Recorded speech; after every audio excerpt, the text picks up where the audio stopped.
Today we're going to talk a little bit, thank you. We're going to talk a little bit about the impact of summer reading. So we know a lot of you are in that library space, either as directors or working behind the desk, working with all of the patrons that come in, and you're gearing up for the summer. You probably started gearing up in December, knowing you all. So that's planned out. So we're not going to tell you anything new that you don't know, but just sort of celebrate the efforts that you put in and get the community involved in all of the things that you do in the library. So we're excited to kind of touch base on that. And we have some wonderful library directors that have joined us today to share the impact of their summer reading programs that they had last year. They were both recipients of the Summer Reading Challenge grant. So we can't wait to hear some more about their space and what they did with those funds. Um, so just to backtrack a little bit, hello, I'm Chelsea Gifford. I am an advisor for community engagement work with Save the Children US, and I'm also a great partner for this organization of the Rural Library Network with Partners for Rural Impact. So we're happy to be able to bring some small webinars and opportunities throughout the year for library practitioners and directors. So we're excited to get started and share a little bit today with you all just to gear up towards summer. So thank you so much for joining. Before we introduce our speakers though, for any of you that might be new to the Rural Library Network, or this is your first time joining, just to give a quick overview of who we are, what we are. As you saw in the chat box, we've got people from across the country, and this is just a little glimpse of the map of all the membership that we've been able to generate over the past few years. Like I mentioned, the Rural Library Network is a joint effort between Save the Children and Partners for Rural Impact. And so we're really committed to accelerating educational outcomes in rural places from cradle to career.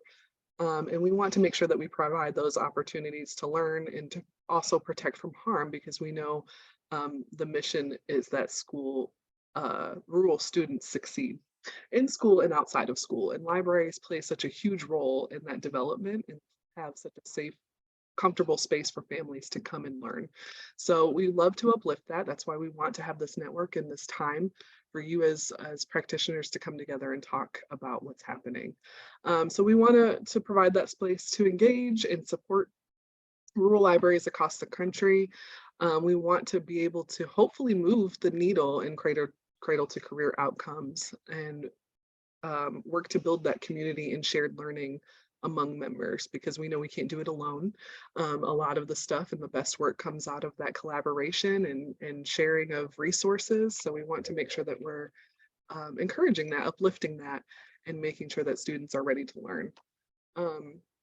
We also try to, throughout the year, drive some funding and resources to you guys. So coming up with different scholarship opportunities, being able to offer some different grants for whatever is going to be suitable for different library activities. And so we're looking for those opportunities to share along with you.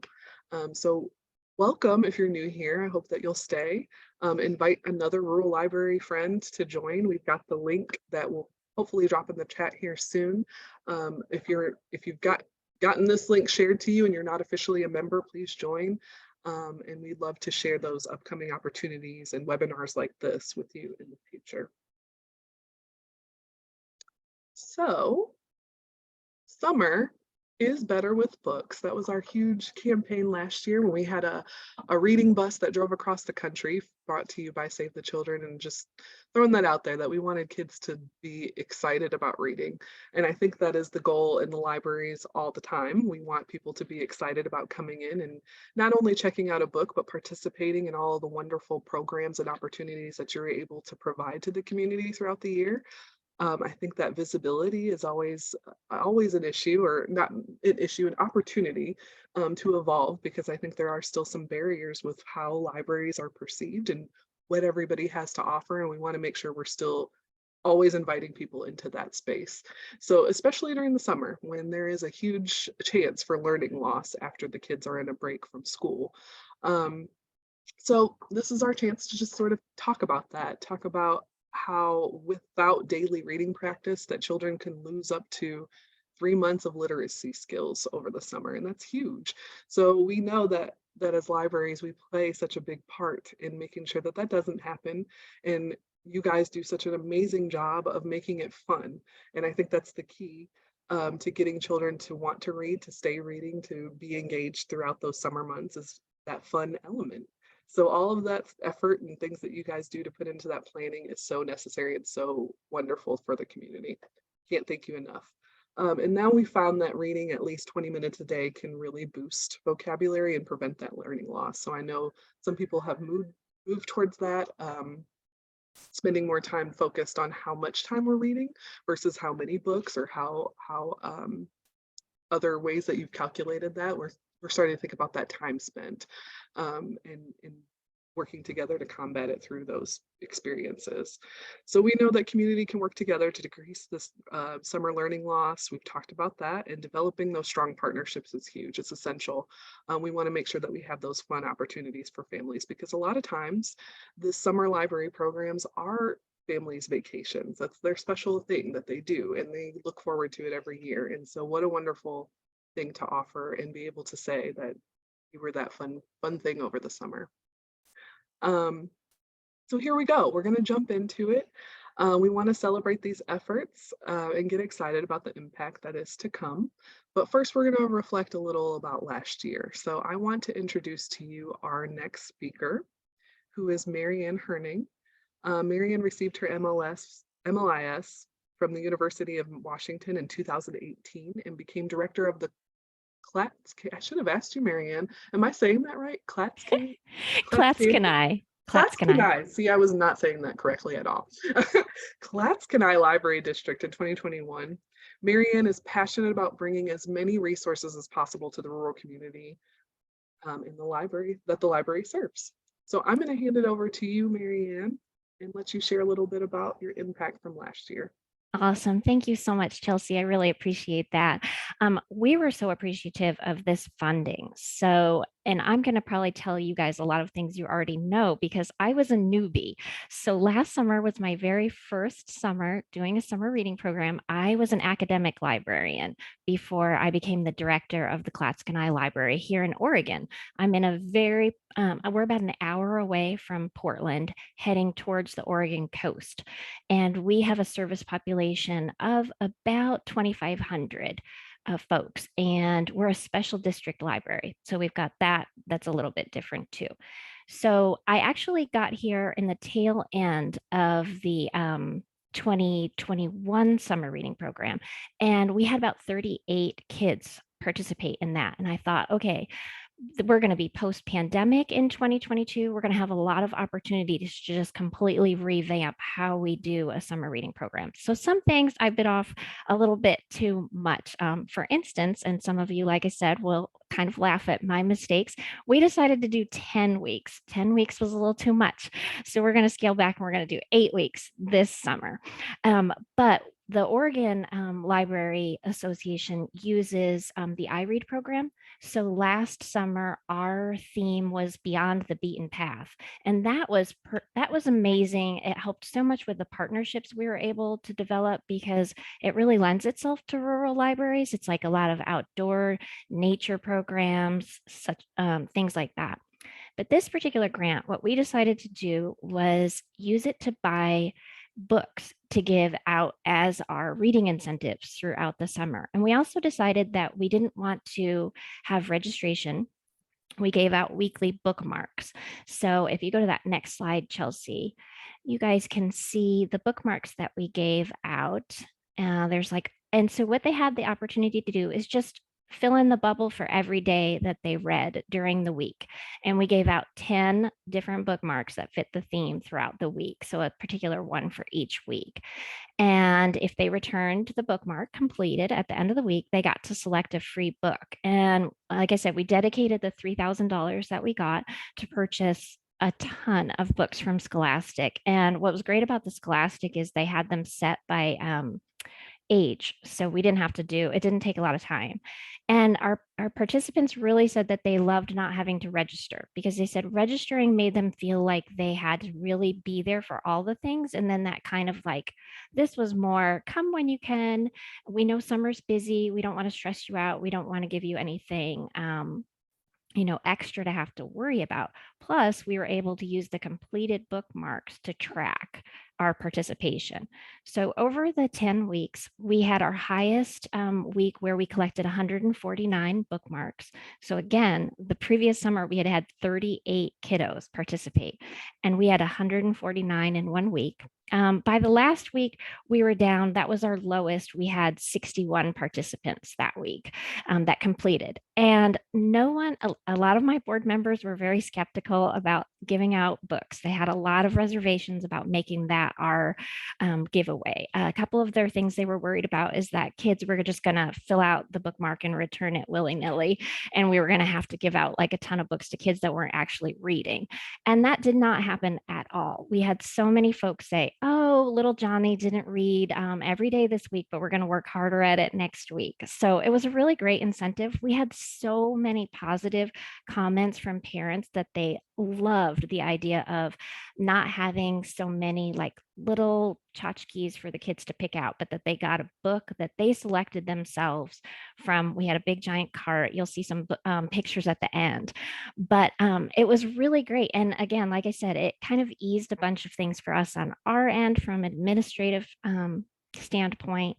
And we just had great success from our parents. They really, really loved it. And then we heard great things from the teachers at school. They loved to be able to say, oh, the kids came in and showed them the books that they had gotten over the summer. And a couple of partnerships that we were able to successfully work with was the Oregon Department of Fish and Wildlife. They came and did a couple programs, and those were really highly attended. We had 50 participants at each. We had the Oregon and Fish and Wildlife came twice, and we had about 50 kiddos at each one. And then we also partnered with the Oregon State Parks in their ranger program, and they came and they actually did the whole ranger program in our library, and the kids got little ranger patches for the local state park. So that was really great. We had some teachers from the schools participate with us, which was really great. We dissected owl pellets, and the science teachers came from the elementary school, and that was huge. We did that 2 different times, and it was really, really successful. But our biggest program by far was our, we called it Snake and a Snack. And one of the elementary teachers has a whole bunch of snakes, and she brought them to the library, and we pretty much we have a very tiny library, and I'm pretty sure we violated fire code because we had 85 people show up in the library to see the snakes.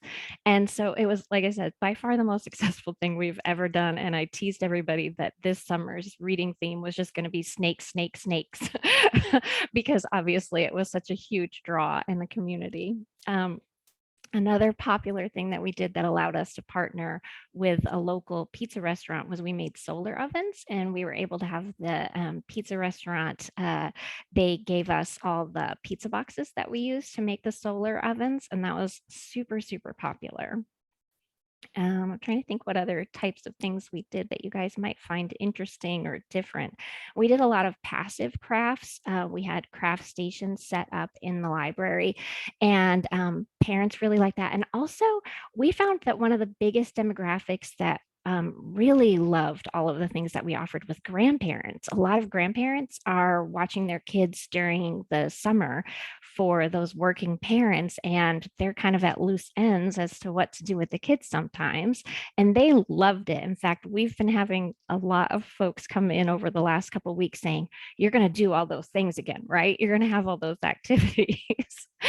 And then the final we teamed up with the local park and rec department for our big pool party that we had. We're, again, a pretty tiny community, and the pool is right across the street from us. So we had a big giant pool party for everybody that participated during the summer. And that was, I think there were close to 65 families attended that.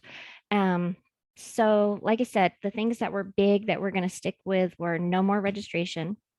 We're going to keep the bookmarks again this year. The iRead program for this summer is not as, it's not lending itself to as many like outdoorsy activities. So we're still working. When Chelsea said that you all have your summer reading programs all planned out, I was thinking, oh, not this girl. And funding for us comes in kind of, we get some funding from the Oregon from the state library, but it's pretty small. Last year, we used it to buy books that were specific to the theme. So a lot of outdoor books, camping books. Another thing that my board was worried about was that if we give kids all of these books for free, they're not going to come and check out any books from the library. And that actually also totally was disproven by our statistics. Our checkout rates over the summer averaged a 65% increase, but that was mostly skewed by the fact that August was pretty slow. The last 2 weeks, we kind of truncated some of our hours because we needed folks to take some vacation and that type of thing. So that was not borne out at all by our data. We had so many more folks visiting the library. And again, the bookmarks kind of were helpful because people had to come to the library to pick up the bookmarks. So sometimes getting them through the door is a way to show them all the new things. And they loved all the books that pertain to the nature and the outdoors and the camping. So that was really, really great. So, and then to include our teens and adults, we did a bingo card, which I'm sure most of you have probably had familiarity with, but that was super popular. And the prizes that we gave out were all donations from local restaurants.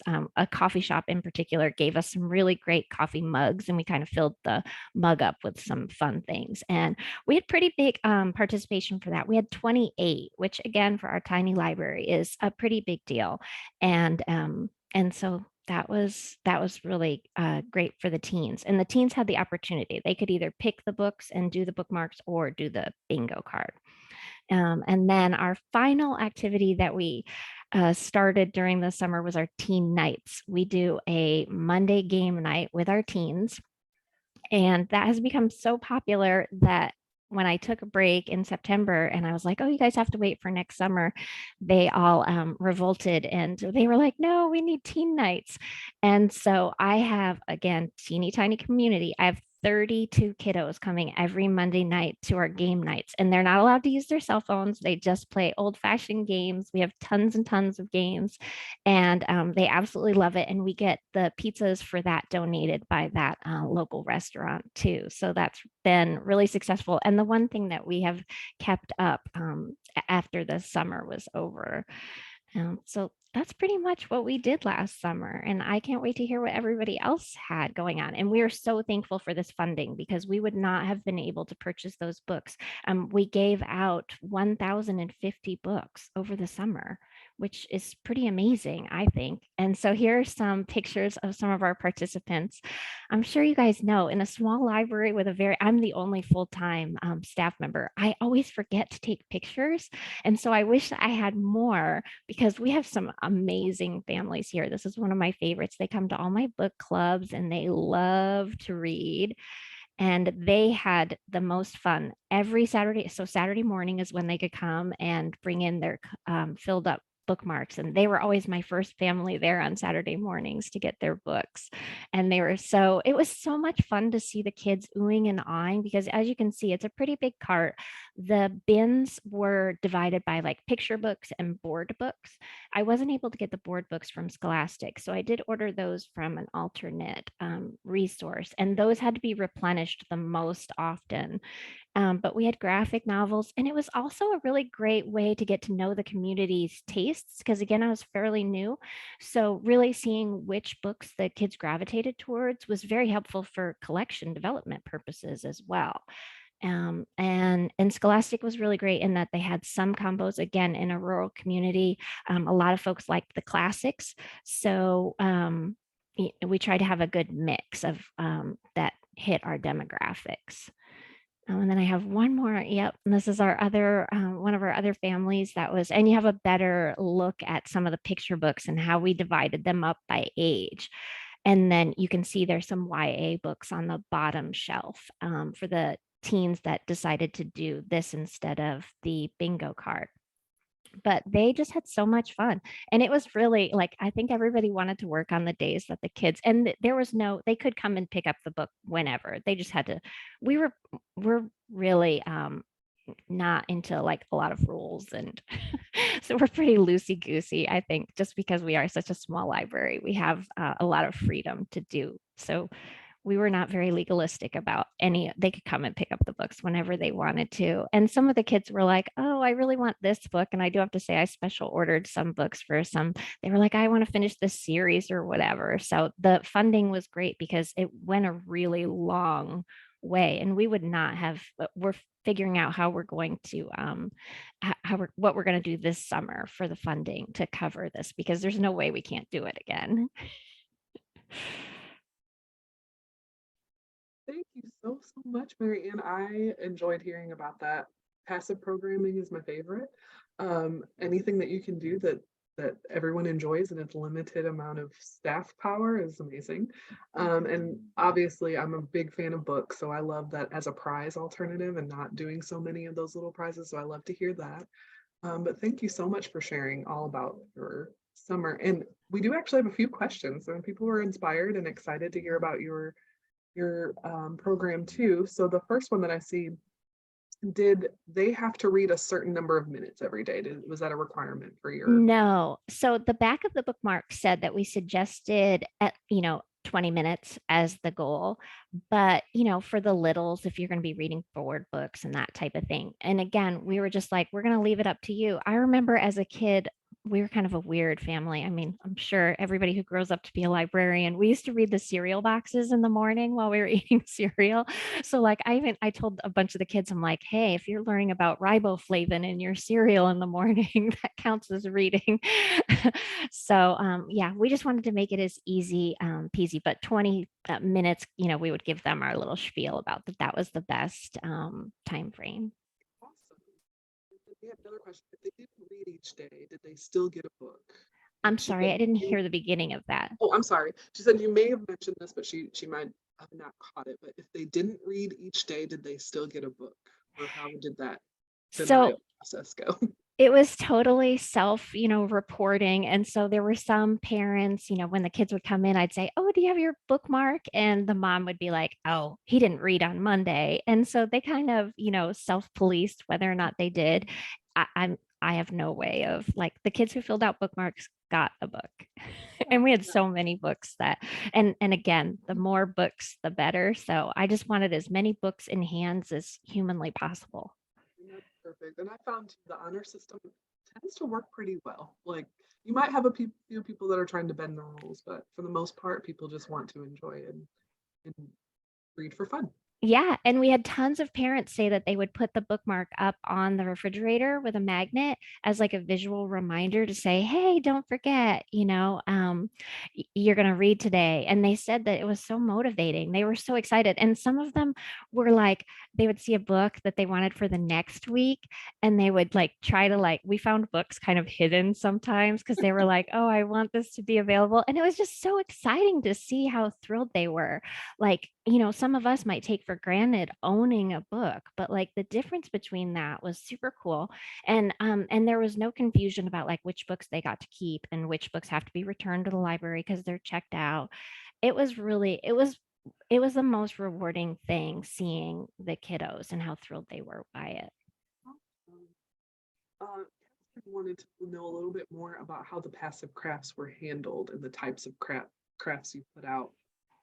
So again, I'm academic librarian, so we would sometimes do passive crafts like during finals week. So this was totally new. I would be like hearing about it. I scour all the Facebook programming pages for ideas, and so I was like, oh, everyone's talking about these passive crafts. So this was definitely a learning curve for me because there were some times like I think it was so new for our patrons that a lot of times it required like my assistants would get kind of crabby because they were like, oh, I'm spending all my time sitting there helping people with the crafts. So because we would out the instructions and make them kind of easy and have some but sometimes it did require, there was less passive, more active engagement needed with the folks. So we did kind of make the crafts easier as time went on. And we stuck with themes. So for what crafts we had, like for instance, we did a washi butterfly for the weeks that we were talking about, the week that we talked about butterflies. We had a snake craft for the week that we had this, that everything was snakes. And it was, we find so many things on, in fact, I shouldn't say we, because it's definitely not me. I'm so not crafty. So I have a library assistant who's amazing at finding crafts on Pinterest, absolutely amazing. And she would find some really good ones. And like I said, we got better as we went along as to ones that needed less assistance. And our take and makes we still do take and makes. That's the one thing that will never leave post pandemic. People like fight for the take and makes. We give out, we give out between 50 and 100 every week, and it's crazy how much people love them. And so our passive craft would often go with what our take and make was, like bugs, big themes like that. Oh, and I see someone says they do scavenger hunts. We just started doing the scavenger hunts. It's been about 2 months, and oh my word, also very, very popular. God bless some woman who shares it on that Facebook page. She does some amazing ones, and we steal them all. And I told her I'd gladly pay her for them because she's pretty amazing.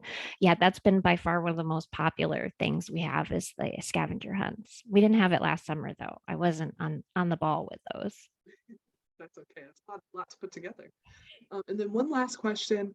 Do you have a friends group to help with funding at all? Our friends group is they are in a bit of flux right at the moment. It's a really older group of folks, and we're trying to revitalize it. That's on my agenda this year, to revitalize. They do have funding. And they were one of the things I didn't mention, our kickoff event for the summer reading program, and this is a pretty big deal for us. We had Vera Brosgol come and do an author talk.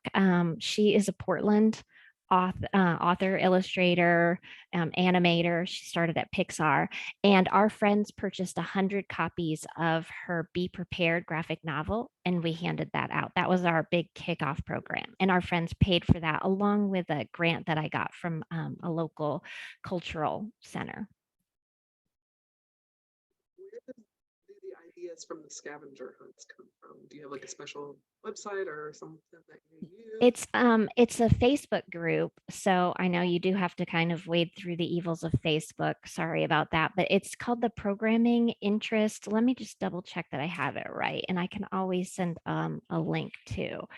But I want to say it's the Programming Interest, and they are, if you're not on there, you definitely want to do it because they share. Y'all are a creative bunch of folks. I have to say I'm not super creative when it comes to stuff like that. I'll sometimes like send pictures. I'm sure my assistants hate that I'm on it all the time because I'm like, hey, I just saw this picture. I sent it to you. Make it happen. um, so yeah, they're pretty awesome. And there is a gal on there who in particular posts all of her through Canva. So you do have to have Canva for it, but there is that free portion. It was awesome. No one has used that before. You could get a free account. Wonderful to make flyers and Facebook posts and anything for social media. I'm a big fan of Canva. You can also do a paid version. Got some more additional opportunities. Shout out to Canva. I did see where Catherine shared the name of that group. She must be a part of that, the Programming Librarian Interest Group. Oh, awesome. So that's a great resource too to call out. So I appreciate you all too, for those of you that have shared some of your insights in the chat of what you guys are doing along. I'm sure that's sparking ideas and thoughts about what has happened. So keep doing that. And yeah, any other additional thoughts before we move on to share outs from another librarian? Any more questions for Mary Ann?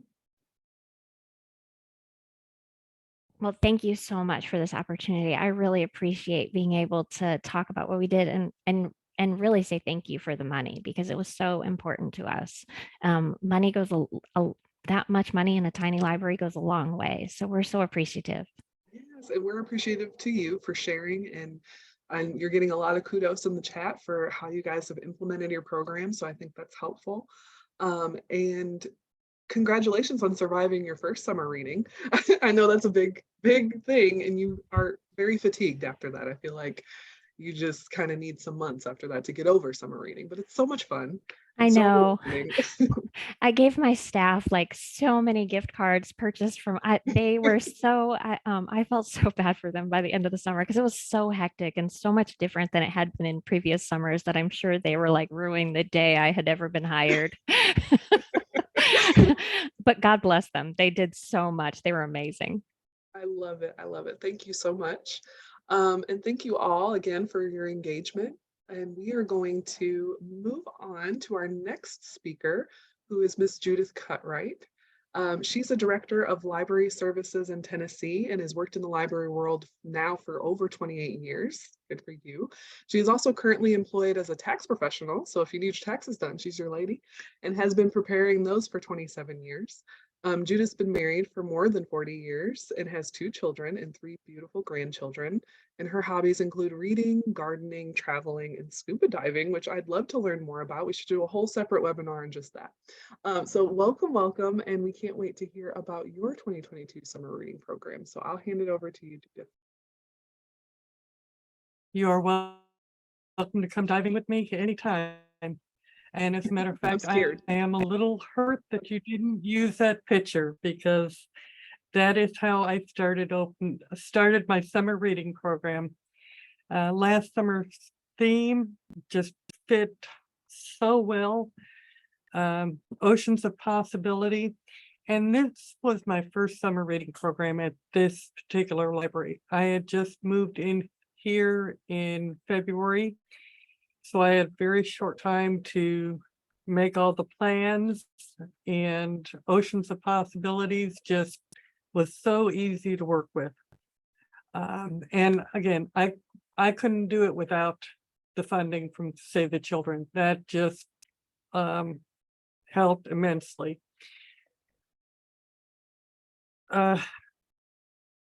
We had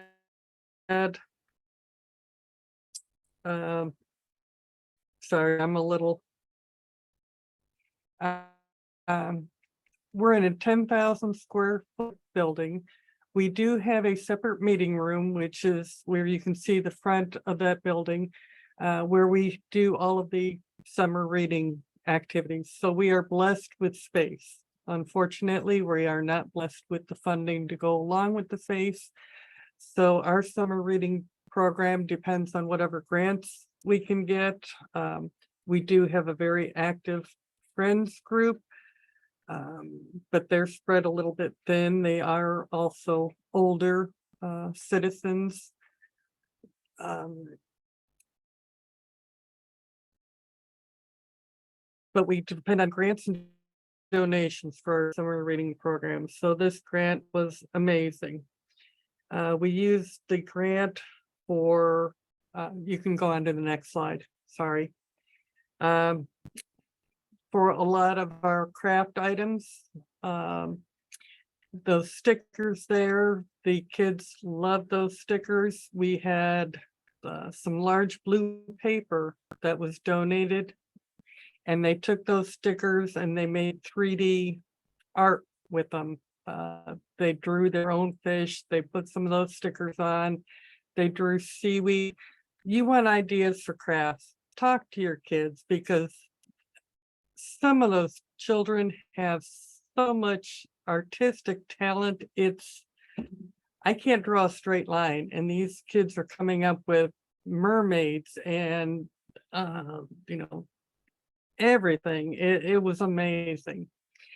They also got to we got a bunch of the foam masks of different sea animals, and they all got to make a mask, and then they put on a little play with those masks.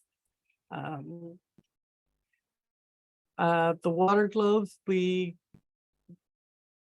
had 2 separate summer reading programs. One, on Wednesdays we designed our crafts for older children, up to preteens or so, and that's where they did the water globes. on Thursdays, we geared our crafts to the younger children. We did not limit them, however. Older children could come on Thursdays, younger ones could come on Wednesdays. We just did that so the parents knew that they might have to help their children a little bit more with the more advanced crafts. You can go on the next slide.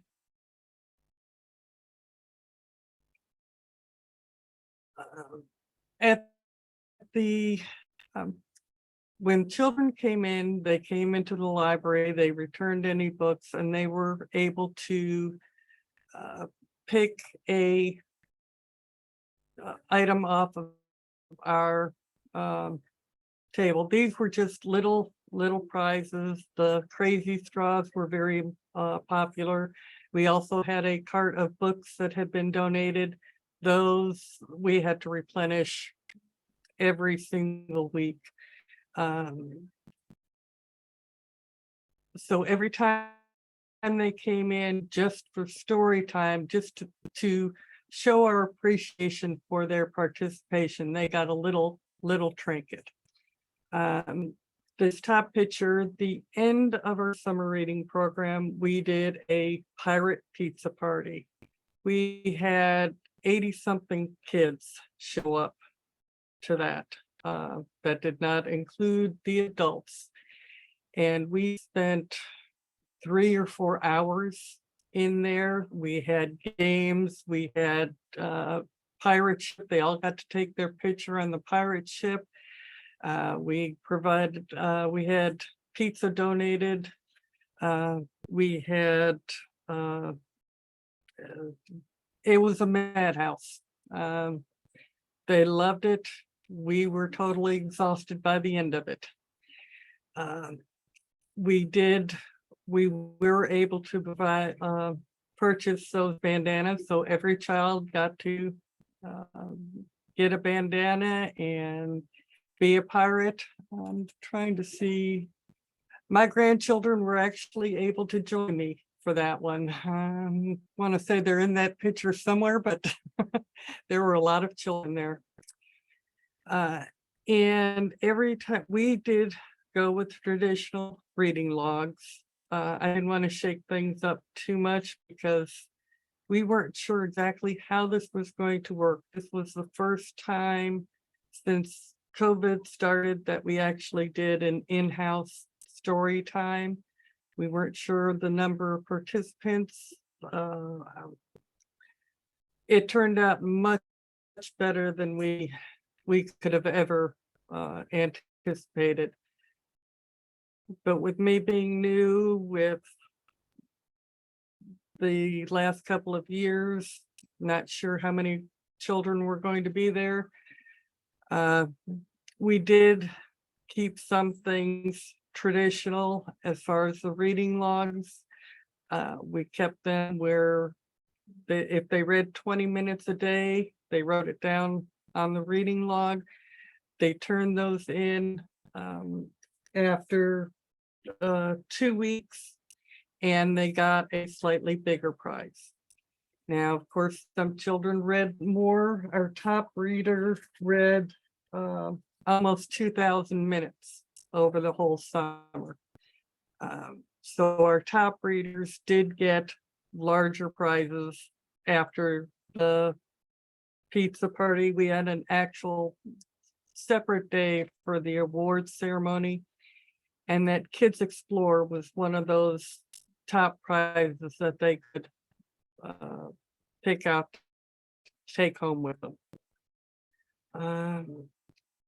We had a total of 71,766 minutes read for all of our children during the summer, which I thought was fantastic. Next slide. Do I have more slides?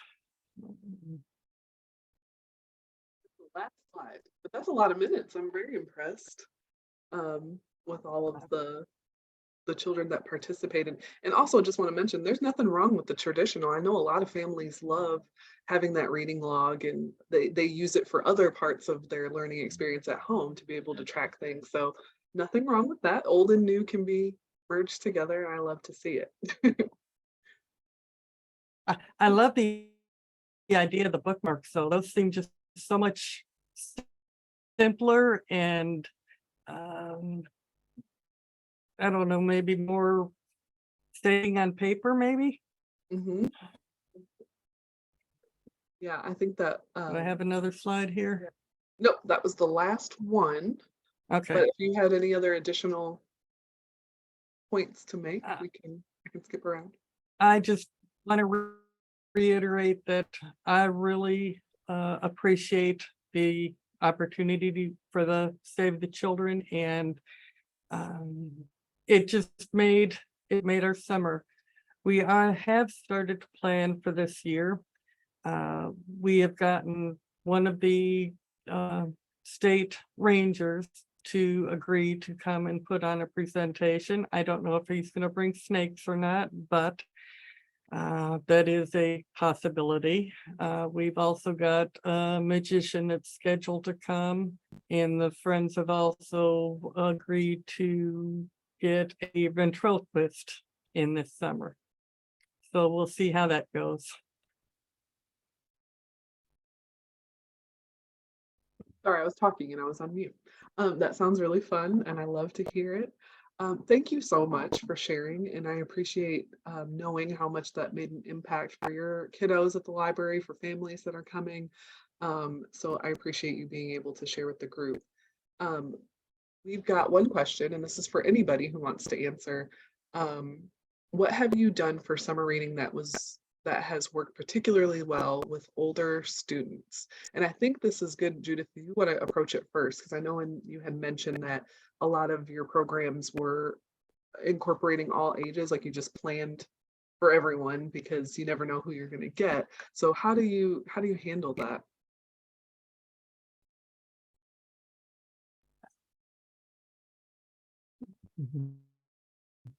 We just try to, a lot of it is reading the audience. We had a couple of older participants that were developmentally challenged.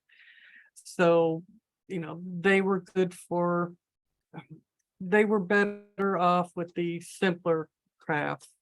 But even on the days that we had separated, we always had an extra little craft for somebody who just couldn't do the craft that was planned that day. We did have a couple of others set aside just in case type thing. Anybody else have thoughts on that? What's worked particularly well with older students? I know that is a tough crowd. Teens are their own animal, but even in that middle part, it's tough to get them involved and excited about coming to do something at the library. So any tips, tricks, stuff that's worked really well? Middle school and above? This is Joan Weaver in Kinsley, Kansas. Hey, Joan. Last year I was too busy and I couldn't plan a teen program. So one day, and I'm doing it again this year, I just said, come and tell me what you want. And so we didn't plan it until the day before summer reading started, but they wanted to do something with true mysteries. And we ended up with the same group of kids, but two series of activities. One was we read an Agatha Christie radio play, and they did a mystery dinner, the old fashioned ones that we used to do even as adults. And what else did they do? There are programs that you can get for your computer to do a true crime thing, and they send you stuff. They cost about $25, I think. And we did one other thing, which I can't remember. And then the same group, I knew in my local town that we had a gang of car thieves with an old building that still exists. And the car thieves would steal the cars in Colorado, bring them to Kinsley. They'd drive under the building. It had a it had a ramp that went under the building, and then they'd do something to the cars there, and then they'd sell them down to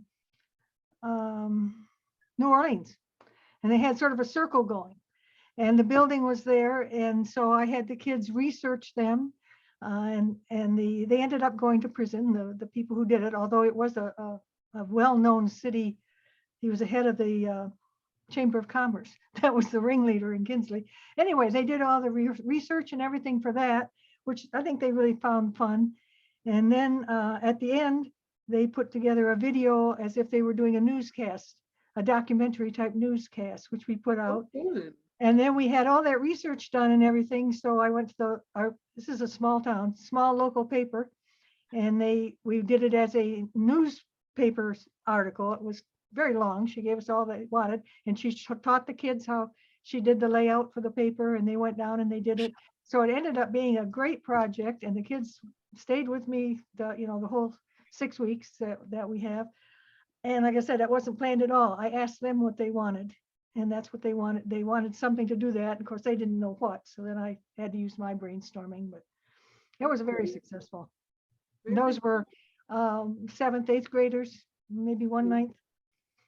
That's great. I think I'm hearing a theme there. I've heard that a couple times of ask the kids, ask what they are wanting, because they're going to have some really creative ideas, or they're going to really share what they want to see. So I love that as a current theme. I think we mentioned in the chat, we're kind of moving into the share out portion. I had a fun slide, but I like being in the space where we can kind of look at each other. If you want to come off camera, come off mute. People are chatting in our chat box about some ideas that they have, but if anyone feels comfortable sharing more about what they put in here, or some other ideas that you've got for this upcoming summer, this is the time. We've got just about 5 minutes to kind of talk about some stuff together, and I'd love to hear from you. Has anyone been successful putting together a teen advisory board or group that so that you can really get them in and talking and sharing ideas? And if so, can you give me a few hints?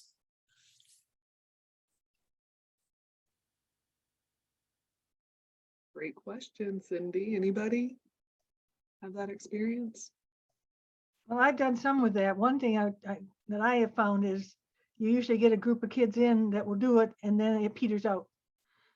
And then a few years later, you do it again. It seems to be sort of a cliquey type thing. So don't just get discouraged. If you can find that core group and work with them for 2 or 3 years, and then that may be it, and then start again. Yeah, so persistence. Yeah. Thank you. Celine also kind of answered your question. I hope I'm saying your name correctly. She's got laryngitis, so she's shared a few cool ideas, but she popped in the chat that they do have an advisory board, and they have them come on the first Wednesday of the month to plan a party. So maybe getting them in charge of again, creating their own space, creating what they want to see. I think that gives them a lot of empowerment as far as what they want to do, and they feel some ownership of it. I think that's a good call. Thank you, Celine.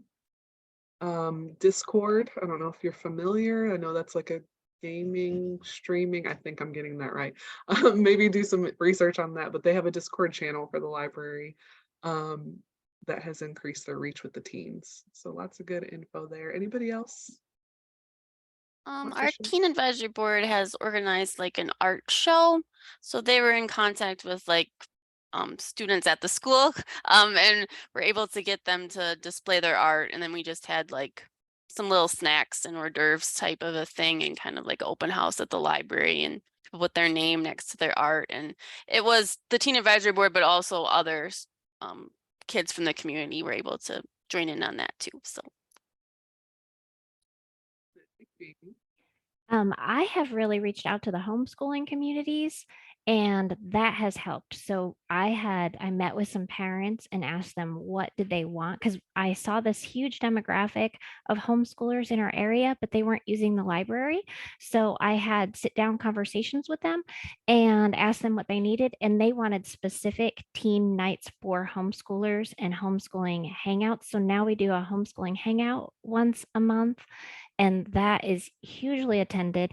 And now a lot of those teens have started coming to our teen events because you have to make those relationships first. And so I think that once they met me and they saw, what I was offering and what we had, they felt more comfortable having their teens come to our teen nights.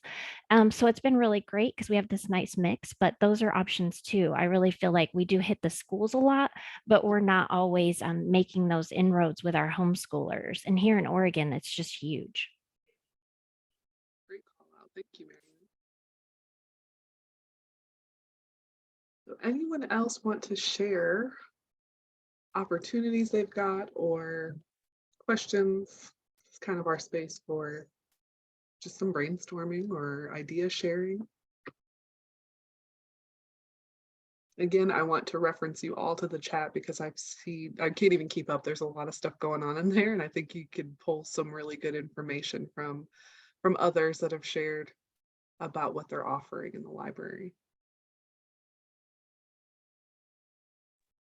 And I guess for just some advice for Cynthia, just to be flexible, because we have just a tiny group, and the kids that really care and want to get involved in the community are unfortunately involved in a lot of other extracurricular activities also. So sometimes you'd only have 2 of them come for a monthly meeting, and we have like a group of 5 or 6. So that's okay. There are some different like apps that you can use to message them.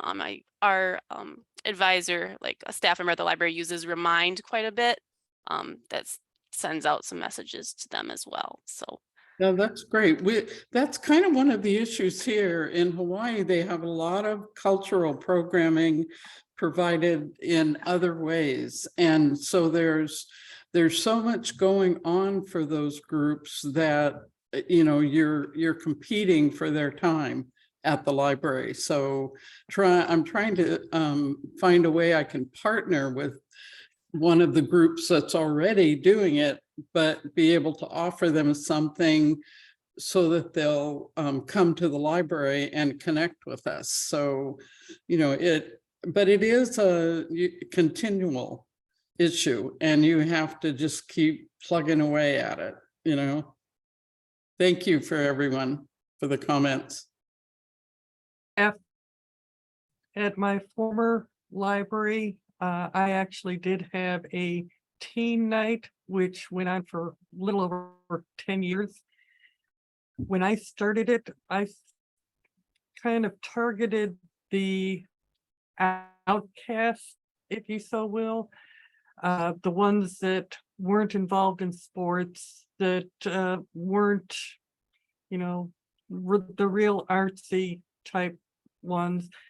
Basically, I just opened up the library and provided food and board games and turned on the computers and just gave them a safe space to come hang out. And through them, I got a lot of the ideas for that community on what they wanted, what they needed.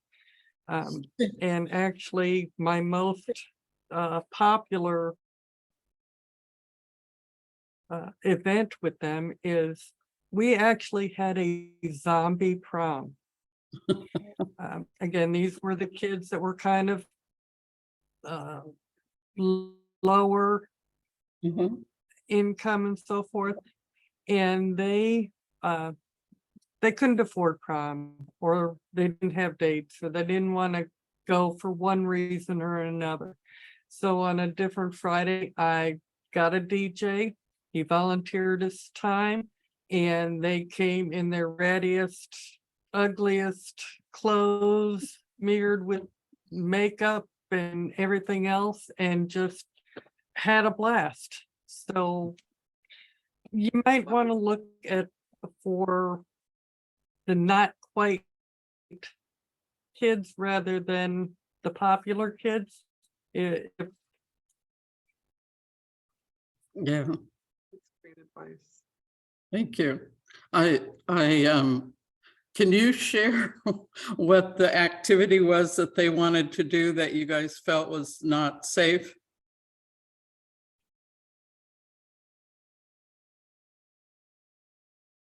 I So don't think don't- we, yeah, they didn't come up with anything that wasn't, it was just a little bit outside the box that just, I was 60 imagining that they wanted to stake out where the chop shop was and catch the thieves. So I saw that as a book, actually.